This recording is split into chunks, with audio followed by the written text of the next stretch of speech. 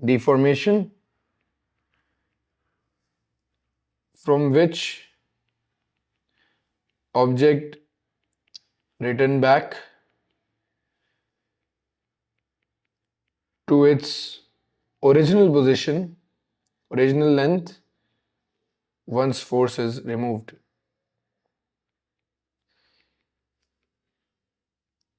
All right. Now they have said that they have given us a question in which they have said that spring having spring constant K hangs vertically. The load is L when there is hung and then extension is E.